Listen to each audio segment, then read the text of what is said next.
Assalamualaikum warahmatullahi wabarakatuh. Waalaikumsalam. Alhamdulillah. Nahmaduhu wa nasta'inuhu wa nastaghfiruh. Wa na'udzu billahi min shururi anfusina wa min sayyiati a'malina. May yahdihillahu fala mudilla lahu wa may yudlil fala hadiya lahu. Asyhadu an la ilaha illallah wahdahu la syarika lahu wa asyhadu anna Muhammadan abduhu wa rasuluh la nabiyya ba'dah. Allahumma shalli wa sallim wa barik ala nabiyyikal mustafa wa ala alihi wa sahbihi wa man tabi'ahum bi ihsanin ila yaumiddin. Alhamdulillah, ikhwat fillah rahimani wa rahimakumullah. Insyaallah kita kembali melanjutkan apa yang kita bersama-sama baca dari kitab Al-Bahrul Ra'iq. Kita sedang pada pembicaraan tentang mahabbatullah, ini kecintaan Allah Subhanahu wa taala. Kita telah melalui beberapa poin pembahasan dalam bab ini, bahwa kecintaan kepada Allah Subhanahu wa taala adalah anfa'ul mahabbah yang paling memberikan faedah, yang paling memberikan manfaat secara mutlak. Bahkan semua kecintaan kita yang akan memberikan manfaat apabila kecintaan itu kita kaitkan dengan Allah Subhanahu wa taala. Sebagaimana yang dijelaskan dalam hadis Rasulullah SAW, bahwa halawatul iman, rasa manisnya keimanan kita, ini kelezatan kita dalam mentaati Allah Subhanahu wa taala, itu akan kita rasakan apabila yang pertama kita memiliki akar kecintaan kepada Allah Subhanahu wa taala dan kepada Rasulnya sallallahu alaihi wasallam. Itu adalah asrun, itu merupakan akarnya. Kemudian yang nomor 2 dan nomor 3 merupakan al-fara' atau cabang dari pokok tersebut. Itu ketika mencintai seseorang atau mencintai apa dan siapa, maka kecintaan itu adalah lillah, karena Allah Subhanahu wa taala. Dan poin yang ketiga, ketika kita membenci apa dan siapa, juga adalah karena Allah Subhanahu wa taala. Dengan demikian, orang yang telah memiliki pola kehidupan seperti itu, dia akan merasakan halawatul iman, rasa manisnya iman. Sehingga kecintaan yang akan memberikan faedah, manfaat dalam kehidupan seorang, yang akan memberikan faedah dunia dan akhirat, adalah kecintaan hati kepada Allah Subhanahu wa taala. Karena itu merupakan fitrahnya manusia, yang Allah menciptakan hati dalam rangka untuk mencintai Allah Azza wa Jalla. Sehingga apabila hati itu dia terarahkan kepada kecintaan pada syariat Allah Azza wa Jalla, dia akan teradab di dunia dan teradab di akhirat. Kemarin kita telah terangkan sekilas, insyaallah, mahabbah yang harus kita pahami, ikhwah. Ada berapa macam kemarin? 4 atau 5. Yang pertama, mahabbatullah. Yang kedua, al-mahabbatu ma yuhibbullah. Yang ketiga, al-mahabbatu lillah wa fillah. Yang keempat, al-mahabbatu ma'allah. Dan yang kelima adalah mahabbah yang sifatnya fitrah atau gharisah, atau merupakan tabiat manusia. Mahabbatullah tidak cukup. Kenapa? Karena siapapun bisa mengaklaim. Orang Yahudi mengatakan nahnu abna'ullah wa ahiba'u. Orang musyrikin juga mereka memiliki mahabbah, sebagaimana dalam ayat Allah SWT, wa minan nas may yattakhidhu min dunillah andadan yuhibbunahum kahubbillah. Dia juga memiliki cinta kepada Allah SWT. Dia mengklaim punya memiliki cinta pula kepada Allah SWT. Akan tapi semata-mata klaim cinta ini la yanfa', tidak bermanfaat. Sehingga ketika orang Yahudi mengatakan nahnu abna'ullah wa ahiba'u, Allah katakan lima yu'adzibukum bidunubikum. Kenapa kalau begitu Allah mengadab kalian dengan dosa-dosa kalian? Karena dosa-dosa kalian. Kalau seandainya kalian adalah wali-wali Allah, kekasih Allah, Allah tidak mungkin mengadab wali-walinya. Sedangkan mereka memiliki klaim atau dia mengklaim cinta Allah SWT. Oleh karena itulah harus yang kedua, yaitu al-mahabbatu ma yuhibbullah. Dia mencintai apa yang dicintai oleh Allah SWT. Allah mencintai tauhid, Allah mencintai sunnah, Allah mencintai Islam, Allah mencintai taat, Allah mencintai kebaikan. Ini yang tidak dimiliki oleh orang musyrikin, oleh orang Yahudi, oleh orang mereka mengklaim cinta kepada Allah, yang hanya dimiliki oleh orang yang muwahhid, yang mukmin. Orang-orang mereka orang mukmin dan yang mentauhidkan Allah SWT. Kemudian kecintaan kepada apa dan siapa dan lillah wa fillah, karena Allah dan di jalan Allah SWT. Ini kecintaan akan memberikan halawah, memberikan rasa manisnya iman, yang berarti dia telah berhias hatinya dengan iman. Ya, apabila iman telah menghiasi hati dia, maka gerakan-gerakan kehidupan dia semuanya terkendali oleh iman tersebut. Dan demikian dia merasakan rasa manisnya keimanan. Kemudian yang keempat ini cinta yang mawara, cinta yang akan menimbulkan musibah dan kebinasaan. Al-mahabbatu ma'allah, yang cinta bersama dengan Allah SWT, yang cinta ubudiyah. Yang ini penyesalannya orang Ashabus Sa'ir, nusawikum birabbil alamin. Ketika kami menyamakan Engkau ya Allah dengan ketika kami menyamakan Engkau wahai para sesembahanku, para berhala, dengan Rabbul Alamin, dengan Allah SWT. Ini menyamakan dengan Allah dalam hal mahabbah. Demikian para ulama menerangkan tentang ayat tersebut. Sehingga syirkul mahabbah, syirik di dalam masalah kecintaan. Ini syirik yang sifatnya ubudiyah. Dia mencintai Allah, dia mencintai selain Allah. Sebagaimana dia mencintai Allah, yang mahabbahnya adalah mahabbah ubudiyah. Mahabbah ubudiyah adalah mahabbah yang disertai dengan ta'zim dan khudu', disertai dengan pengagungan dan ketundukan dia kepada al-mahbub. Kemudian adapun cinta yang sifatnya tabi'ah, maka itu sesuatu yang merupakan asalnya merupakan kenikmatan yang Allah berikan pada seorang. Zuyyina lin-nasi hubbus syahwat minan nisa wal banin wal qanatiril muqantarah minad dhahab wal fiddah wal khayl wal musawwati min al-an'ami wal hars. Ini semuanya merupakan asal kenikmatan yang Allah berikan pada manusia, di mana kita bersyahwat, berkeinginan dengan hal tersebut. Tidak tercela kita mencintai wanita, tidak tercela kita menyukai harta. Akan tapi yang dicela oleh Allah SWT ketika semuanya itu melalaikan mengingat Allah dan melalaikan dari Allah SWT dan melalaikan dari agama Allah. Sehingga Allah katakan, ya ayyuhalladzina amanu la tulhikum amwalukum wala auladukum an dzikrillah. Wahai orang yang beriman, jangan harta Anda dan anak-anak Anda itu melalaikan Anda dari mengingat Allah SWT.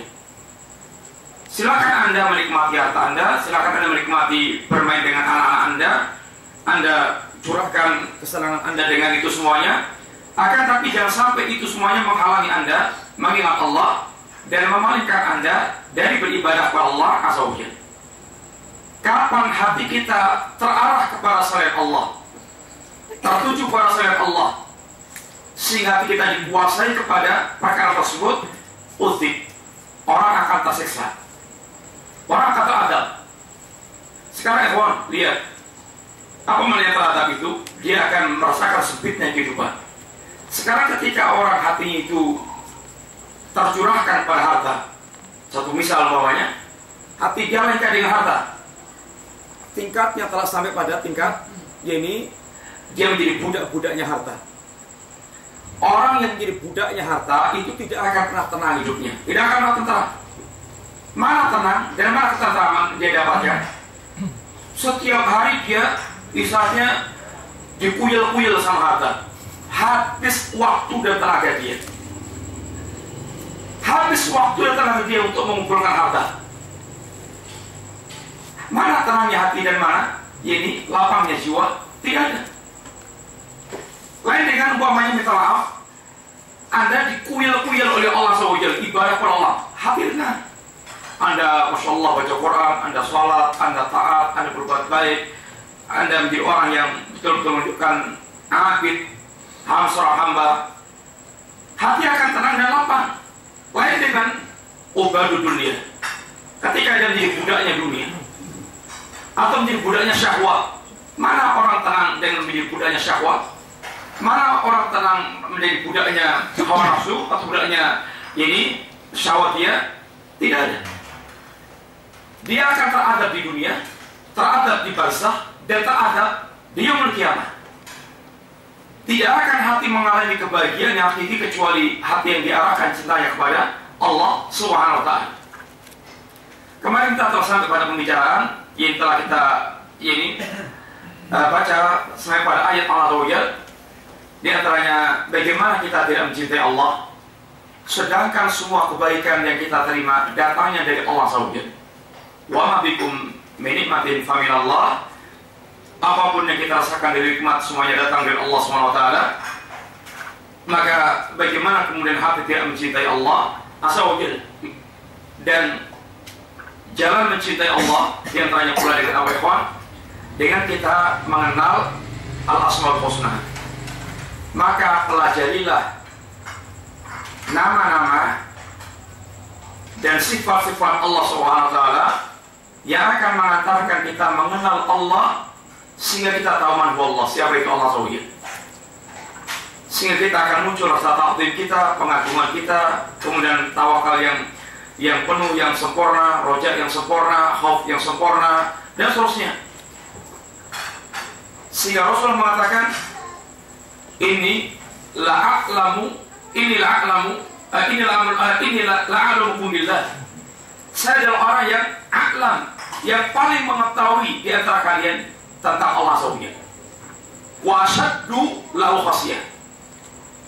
Dan aku pun orang paling takut kepada Allah SWT. Takutnya Rasulullah dibangun di atas pengetahuan Rasulullah tentang Allah SWT. Sehingga semakin seorang dia mengenal Allah, semakin dia akan muncul ubudiyah yang sempurna kepada Allah SWT, karena dia akan bisa mengetahui pula kadar dirinya siapa dia di hadapan Allah Subhanahu wa ta'ala. Kemudian dikatakan dalam hadis Nabi SAW,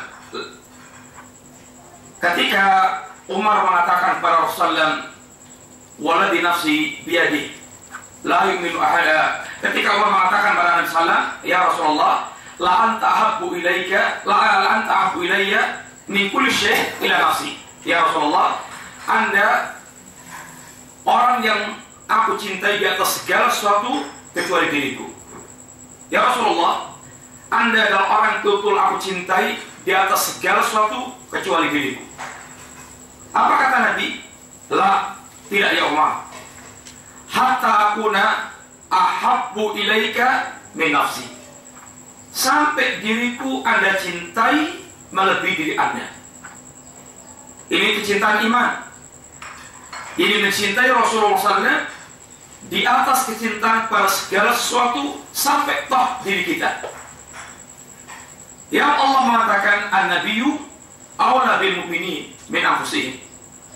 Nabi itu lebih berhak dibandingkan kaum mukminin dengan dirinya sendiri. Dan prakteknya para sahabat demikian. Sehingga ketika Ali ditanya, bagaimana kaifa hubbuka li Rasulillah, bagaimana cinta Anda kepada Rasulullah, apa kata Ali? Wallahi, demi Allah, bahwa Rasulullah SAW ahabbu ilaina min amwalina wa auladina wa abaina wa ummahatina wa min al-ma'il barid al-tamai. Demi Allah, bahwa Rasulullah lebih aku cintai dibandingkan dengan harta kami, anak-anak kami, orang tua kami, ibu-ibu kami, sampai toh lebih kami cintai dibandingkan dengan air dingin bagi orang yang kehausan. Ini para sahabat. Sehingga Zaid bin Dathina, ketika dia ditangkap oleh sekutu Quraisy dan diserahkan pada orang Quraisy, dan ketika dia mau disalib untuk dipenggal atau untuk dibunuh oleh orang Quraisy, ditawarkan pada Zaid, ya Zaid, bagaimana seandainya kedudukan Anda sekarang digantikan dengan Muhammad SAW dan Anda yakni selamat dari siksa Jahannam. Apa kata Zaid bin Dathina? Seandainya Rasulullah SAW sekarang terkena duri, sedangkan kami ini selamat di tengah-tengah keluarga kami, demi Allah kami tidak rela, demi Allah kami tidak rela. Seandainya Rasulullah terkena duri, tertusuk duri, dan kami selamat di tengah-tengah keluarga kami, demi Allah kami tidak rela. Demikian kecintaan pemuda muslim kepada Nabi SAW. Kalau kena duri saja tidak rela, bagaimana kemudian menggantikan kedudukan untuk dipenggal oleh mereka? Demikian kecintaan mereka kepada Nabi SAW.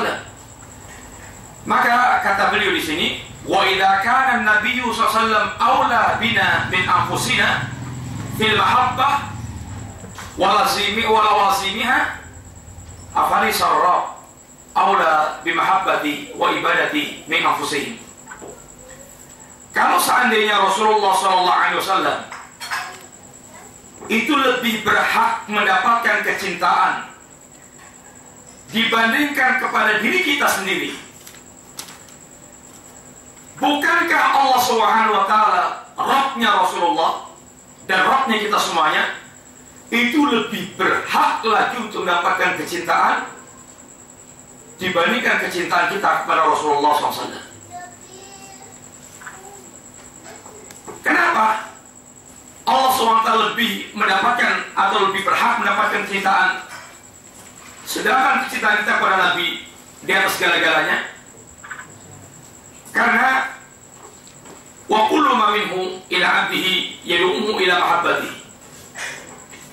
Semua yang datang dari Allah Subhanahu wa taala yang sampai kepada hambanya, kepada kita semuanya ini, itu semuanya itu mengajak untuk bisa mencintai Allah Subhanahu wa taala.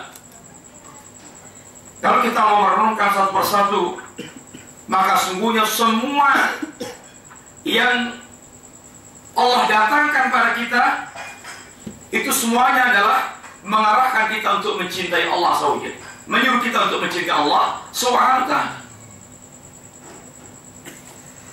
Termasuk diantaranya pemberian Allah, dihadirkannya Rasulullah dengan membawa risalah Allah SWT. Itu pemberian Allah SWT, yang kemudian kita diwajibkan mencintai Rasulullah di atas semua yang ada, termasuk dari kita. Maka Allah yang mendatangkan Rasulullah kepada kita tentu aulah, tentu lebih layak untuk lagi dicintai melebihi itu semuanya. Karena Allah yang menghadirkan nikmat yang paling kita butuhkan itu risalah bersama dengan hadirnya Rasulullah sallallahu alaihi wasallam. Mimma yuhibbul abdu wa yaqra, baik sesuatu yang dicintai hamba atau yang tidak disukai hamba, itu akan mengajak untuk mencintai Allah SWT. Karena tidaklah Allah Subhanahu wa taala berbuat karena kecuali dinasi dengan rahmat Allah dan kasih sayang Allah dan keindahan di balik semua yang diperbuat oleh Allah SWT. Kalau kita paham satu di antara nama Allah, Al-Jamil, apa namanya? Apa artinya? Indah. Innallaha jamilun yuhibbul jamal. Allah Subhanahu wa taala zat yang maha indah dan Allah mencintai indah. Maka semua yang diperbuat oleh Allah adalah indah, adalah indah. Termasuk diantaranya ketika Allah menimpakan musibah kepada kita, di balik itu ada keindahan yang akan bisa kita dapatkan seandainya kita mengetahui dari musibah yang ditimpa oleh Allah SWT tersebut, sehingga kita akan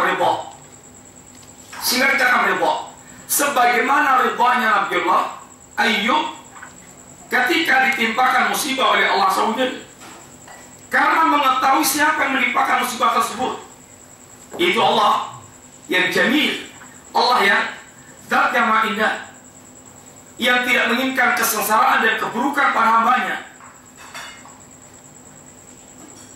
sehingga Allah menguji hambanya bisa seperti Allah menguji Sulaiman, atau Allah menguji hambanya bisa sebagaimana Allah menguji Ayub, dan dua-duanya Allah katakan apa? Ni'mal abd, sebaik-baik hamba. Sulaiman abdan syakura, Ayub abdan sabura. Sulaiman hamba yang bersyukur kepada Allah SWT, sehingga dia tahu persis ketika Allah menguji dia dengan segala kenikmatan, dia katakan hada min fadli rabbi, ini semuanya adalah karunia Allah SWT kepadaku, liyabluwani, ya Allah akan mengujiku dengan nikmat ini, ashkur am akfur, apakah kau akan bersyukur kepada Allah ataukah kau akan kufur kepada Allah Subhanahu wa ta'ala. Sebagaimana Nabiullah Ayyub, dia diuji oleh Allah dan dia tidak mengeluh kecuali menyampaikan kepada Allah tentang apa yang menimpa dirinya, dan itu bukan keluhan yang diharamkan. Yang Allah mengatakan tentang keduanya, ni'mal abd, sebagai hamba. Karena di balik itu dia tahu persis adalah keindahan-keindahan yang Allah sediakan dengan perbuatan Allah Subhanahu wa ta'ala tersebut. Fa'ata'uhu wa man'uhu wa mu'afatuhu wa ibtila'uhu wa qabtuhu wa bastuhu wa adruhu wa fadluhu wa imatatuhu wa ihya'uhu wa barruhu wa rahmatuhu wa ihsanuhu wa satruhu wa afwuhu wa hilmuhu wa sabruhu ala abdi wa ijabati li du'aihi wa kashfi qurbi wa ighathati lahu al-awrafati wa tafriji kurbati.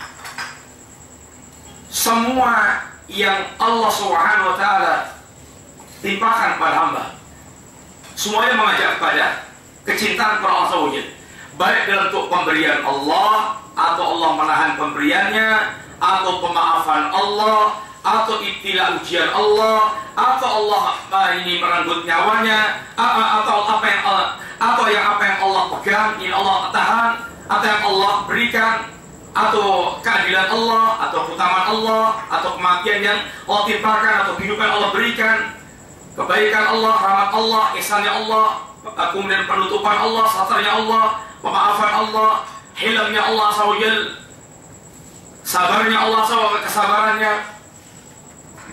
Semua yang ditimpakan pada hamba ini, dan termasuk pengabulan doa Allah, kemudian Allah menyikap segala bentuk kesedihan, kesulitan yang menimpa pada dia, semuanya tersebut min ghairi hajatin minhu ilaihi, bal ma'aghinahu attam anhu min jamil wujuh. Semua yang diberikan oleh Allah kepada hamba dan apa yang Allah SWT inginkan hamba berbuat untuk Allah SWT, itu sama sekali Allah tidak butuh kepada para hamba. Allah tidak membutuhkan sedikit pun kepada para hamba. Bahkan Allah mutlak, zat yang maha kaya, tanpa membutuhkan para hamba. Dan ketika Allah SWT mendatangkan perintah-perintahnya, bukan karena Allah butuh, bukan karena Allah sudah butuh,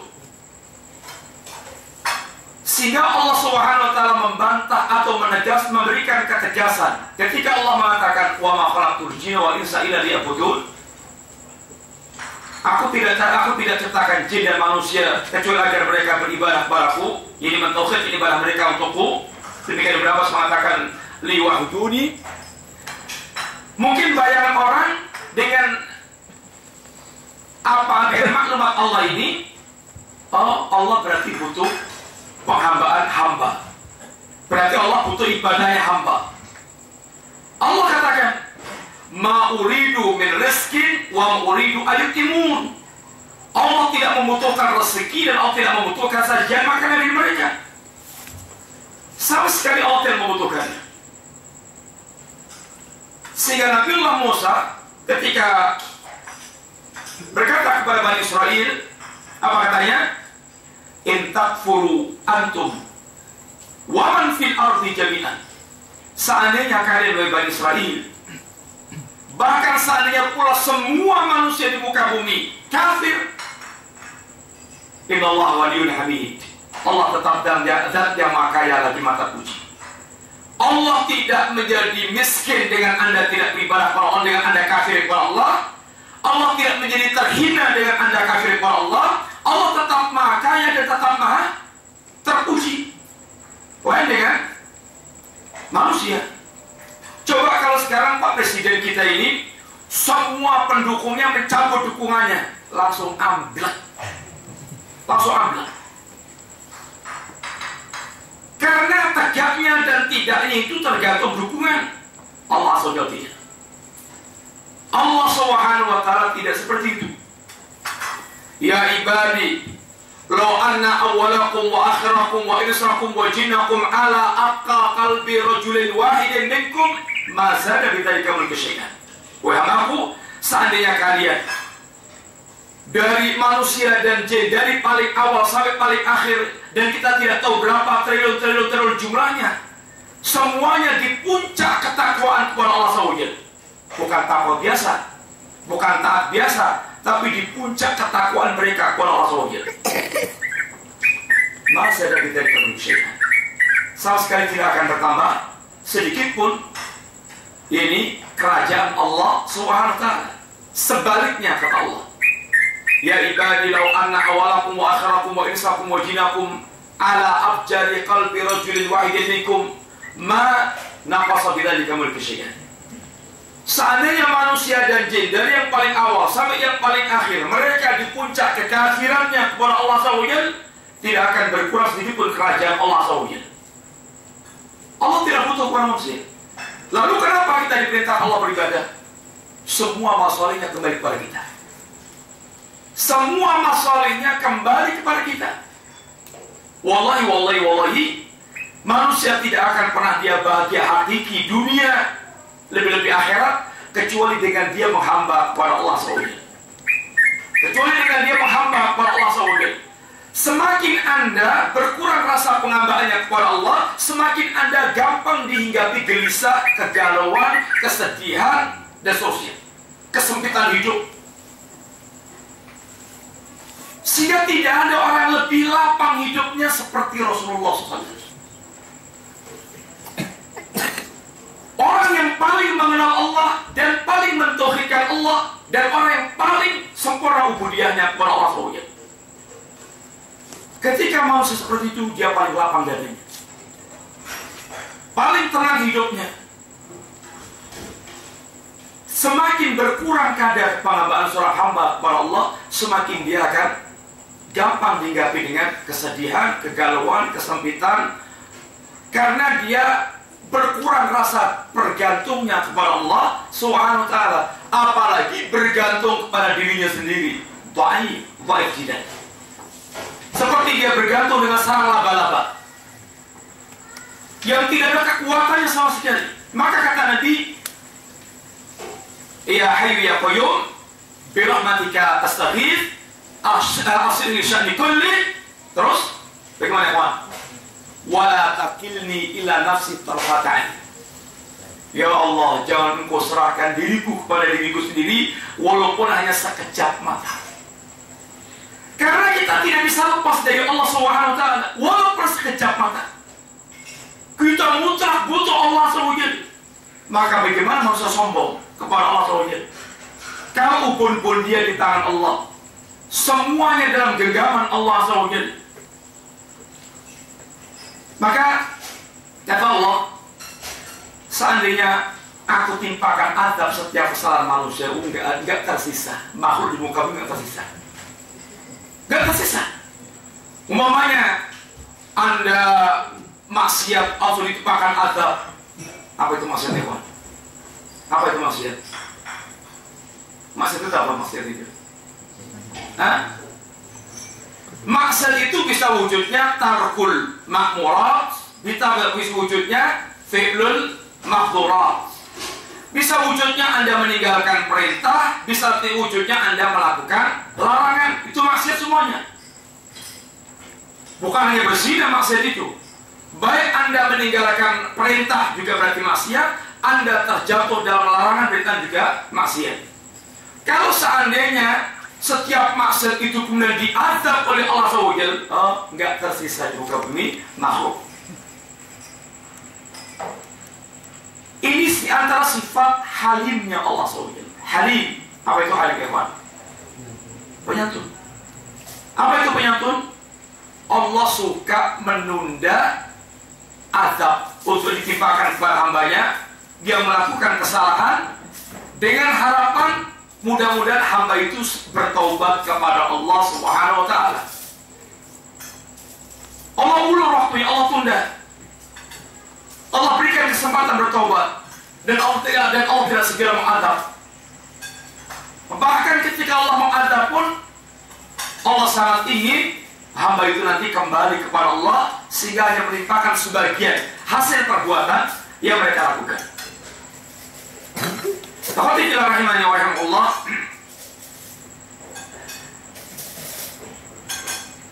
Dikatakan oleh beliau di sini, kullu dzalik da'in lil qulub ila ta'lihi wa mahabbati. Ini semua, itu semuanya tadi, itu mengajak kepada hati itu untuk betul-betul mengilahkan Allah dan mencintai Allah SWT. Bagaimana tidak? Semua yang Allah berikan kepada kita itu Allah nggak butuh dengan kita. Ibaratnya nggak ada pamrih sama sekali, nggak ada kebutuhan sama sekali. Sehingga bagaimana hati betul dengan merenungi semuanya itu akan tahu persis tidak ada yang layak untuk betul disembah dengan sepenuh kecintaan kecuali hanya Allah Subhanahu wa ta'ala. Falau anna makhluqan fa'ala bi makhluqin adna syai' min dhalik lam yamlik qalbahu min mahabbati. Seandainya ada makhluk, ada orang yang berbuat baik sedikit saja kepada Anda, berbuat baik sedikit saja pada Anda, hati Anda itu, Anda tidak bisa menguasai hati Anda untuk mencintai orang tersebut. Ini fitrahnya orang. Minta maaf, apalagi orang Jawa. Apa falsafahnya orang Jawa itu? Apa falsafahnya? Kalau dipangku mati. Belum Jawa. Kalau dipangku mati. Orang Jawa kalau antum baiki mati dia. Artinya baik dengan Anda. Baik dengan Anda. Maka ini pun juga wasilah dakwah yang harus pahami, sehingga bagaimana antum berbuat baik kepada orang Jawa. Dan juga hati-hati juga. Apa orang Jawa bagaimana? Kresna di belakang. dan mentolnya di belakang. Kalau antum berbuat kurang ajar itu orang jadi diem, jangan antum anggap nggak apa-apa. Jangan antum anggap remeh. Mentolnya di belakang, kerisnya di belakang. Nanti antum di belakang diodel-odel sama dia, ditujak nggak diodel-odel sosial sama dia. Kelihatannya diem-diem. Kemarin saya tadi malam kayaknya diem-diem semuanya itu. Nggak ada yang protes, nggak ada yang siapa sebagai nggak ada yang marah-marah, nggak ada. Iya, itu di depan antum. Antum nggak paham. Di belakangnya ada keris itu. Di belakang itu nanti antum dibunuh sama dia, dihancurkan sama dia. Itu orang Jawa. Intinya di sini hanya diingatkan, fitrahnya orang itu kalau ada orang berbuat baik dengan dia walaupun sedikit, itu akan tumbuh cinta. Itu akan tumbuh kecintaan. Lalu kata beliau, fa kaifa la yuhibbu al-abdu bi kulli qalbihi wa jawarih man yusilu ilaihi ala dawam bi adadil anfasi ma'isati. Lalu bagaimana seorang hamba dia tidak mencintai dengan sepenuh hatinya, dengan segala raganya kepada zat yang kebaikannya itu dawam bagi wili. Apa mungkin wili, Pak? Terus menerus. Kebaikan yang tidak pernah berhenti, terus mengalir terus, yang tidak pernah ada hentinya. Biada di anfas, sebanyak tarikan nafas kita, bahkan lebih. Bersama itu ma'isaati, kita itu menaikkan kepada Allah keburukan-keburukan. Allah berikan kepada kita nikmat mata dengan bisa melihat. Allah berikan cahaya, tahu-tahu mata kita pakai untuk melihat barang yang haram. Allah berikan kebaikan, kita naikkan kepada Allah kemaksiatan. Allah berikan kepada kita banyak fasilitas kehidupan, lalu kita pakai untuk kurang ajar kepada Allah SWT. Maka pernah Ibrahim bin Adham ditanya, bagaimana resep supaya bisa menghindarkan diri dari maksiat? Ingat ya, Wak? Bagaimana jawaban Ibrahim bin Adham? Bagaimana resep supaya orang itu dia terhindar dari maksiat? Yang pertama, ya kalau Anda pengen maksiat, jangan menikmati nikmat Allah. Bisa nggak? Nikmat yang mana akan kita pakai kalau bukan nikmatnya Allah SWT? Wa ma bikum min nikmatin fa min Allah. Semua nikmat yang kita rasakan datangnya dari Allah SWT. Satu, bagaimana antum makan masak per Allah sedang antum menggunakan fasilitas Allah? Semua nikmat yang rasakan pemberian Allah SWT. Yang kedua kata beliau, kalau Anda ingin bermaksiat kepada Allah, lakukan di tempat yang bukan kerajaannya Allah. Di mana terusan? Kalau seandainya kerajaan Allah itu hanya bumi, Anda mau lari kemana? Planet Mars? Apalagi kerajaan Allah, lahu mulkus samawati wal ardh. Kerajaan Allah meliputi langit dan bumi. Yang kedua, bagaimana Anda maksiat sedang ada itu di rumahnya Allah, di tempatnya Allah SWT, di tempat miliknya Allah SWT.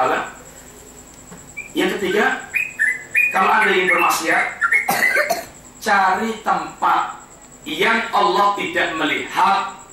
Bisa nggak? Allah alimul khabir, Allah sami'un basir, Allah khabirun bima ta'malun. Kemana kita cari tempat yang Allah tidak melihat kita? Allah la ta'khudhuhu sinatun wa la naum. Seandainya Allah ngantuk dan tidur, mungkin bisa kita celokkan. Pas Allah ngantuk atau Allah tidur, kita maksiat. Allah nggak ngantuk, Allah nggak tidur. Allah melihat semuanya. Wa Allah bi kulli syai'in alim. Allah ilmu yang meliputi segala sesuatu, sehingga tidak ada tempat kita itu bisa menyembunyikan diri. Maka kata ada cerita yang mungkin terkenal juga diceritakan di mana-mana. Ada kiai merintahkan para santrinya suruh makan apel di tempat yang paling tersembunyi, yang paling tersembunyi. Semuanya jadi tempat yang paling tersembunyi. Cari tempat masing-masing, dianggapnya paling tersembunyi gak dilihat. Ada satu santri yang dia nggak bisa di tempat manapun, nggak bisa, nggak ada tempat. Saya ditanya kenapa? Karena Allah Subhanahu Wa Taala tidak ada tempat yang tidak dilihat. Semua tempat dilihat. Nggak ada tempat yang tidak dilihat oleh Allah SWT. Ini yang kalau tertanam dia dalam hati kita, itulah yang dikatakan dengan muraqabah. Muraqabatullah. Hati yang selalu merasa dalam pengawasan Allah SWT, dan itu puncak orang beragama, yaitu ihsan. Anta'budallaha ka'annaka tarah, fa in lam takun tarah, fa innahu yarah. Orang memiliki muraqabah, tapi pendidikan kita itu muraqabatun nas. Sehingga orang tua seringnya bagaimana kalau mengingatkan anak-anaknya atau kawannya, nah, apa nanti kata tetangga, apa nanti kata orang kalau melihat kamu begitu, kata orang, kata tetangga. Sehingga ketika dia tidak dilihat oleh orang dan aman dari penglihatan orang, ya sudah, aman, nyaman, merasa dia enjoy dengan maksiat dia. Sehingga korupsi itu yang penting gak ketahuan, itu bagaimana cara itu aja. Karena gak ada muraqabatullah. Kalau ada muraqabatullah, walaupun tidak ada yang melihat sama sekali, dia yakin Allah akan melihat tentang perbuatan dia.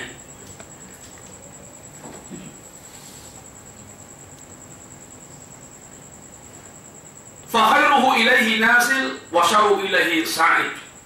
Kebaikannya Allah itu turun selalu pada kita, sedangkan keburukan kita itu selalu naik kepada Allah Azza wa Jalla. Yatahabbabu ilaihi bi ni'amihi wa huwa ghaniyun anhu, wal 'abdu yatabaghadu ilaihi bil ma'asi wa huwa faqirun ilaihi. Allah Subhanahu wa Ta'ala mencintai kepada hambanya itu dengan kenikmatan-kenikmatan yang Allah berikan, sedangkan Allah nggak butuh.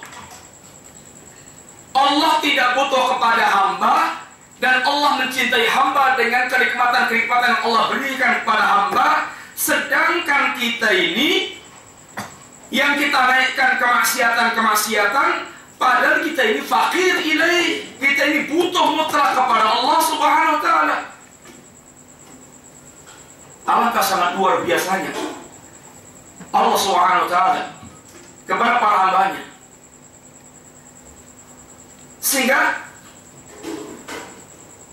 ketika hamba mengetahui tentang Allah yang seperti itu, kemudian dia itu terjatuh dalam perbuatan menyekutukan Allah, maka keterlaluan, super keterlaluan, maka dikatakan Allah a'dhamudul inna syirka la dzulmun adzim.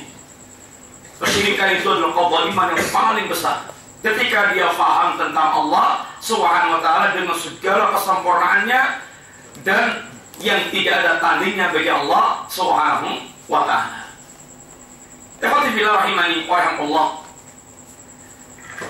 Beliau ingatkan pula di sini di antaranya bahwa fakullu man tuhibbu minal khalqi wa yuhibbuka inama yuriduka li nafsi. Semua yang kalian mencintainya dari kalangan makhluk atau dia mencintai Anda, kecintaannya itu dibangun di atas keinginan, karena ada sesuatu yang diinginkan, yaitu keuntungan yang dia dapatkan dengan mencintai tersebut. Itu sesuatu yang terjadi karena para makhluk,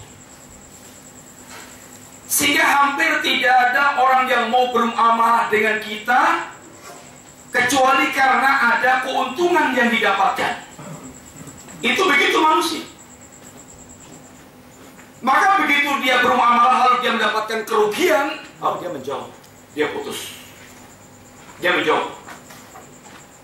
Itu sudah merupakan kebiasaan makhluk dalam bermuamalah. Akan tapi Allah tidak. Ketika Allah Subhanahu wa Ta'ala memberikan segala kebaikannya kepada kita, Allah membangun muamalah dengan kita, itu bahkan bukan demi kepentingan Allah. Allah tidak mengambil keuntungan, itu keuntungannya mutlak kita yang mengunduh. Coba, semua kenikmatan datang dari Allah. Kemudian satu kebaikan kita lakukan dibalas oleh Allah lagi dengan 10 kali lipat, sampai 700 kali lipat, sampai lipatan yang tidak terhingga.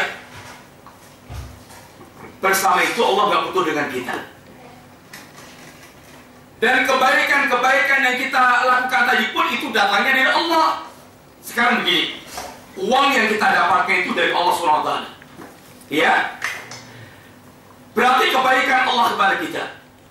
Kemudian kalau kita menginfakkan uang kita yang asalnya dari Allah ini, Allah akan balas 10 kali lipat, sampai 700 kali lipat, sampai lipatannya tidak terhingga. Ini sesuatu yang luar biasa Allah lakukan kepada para hambanya. Akhwati fillah rahimani wa rahimakumullah. Demikian juga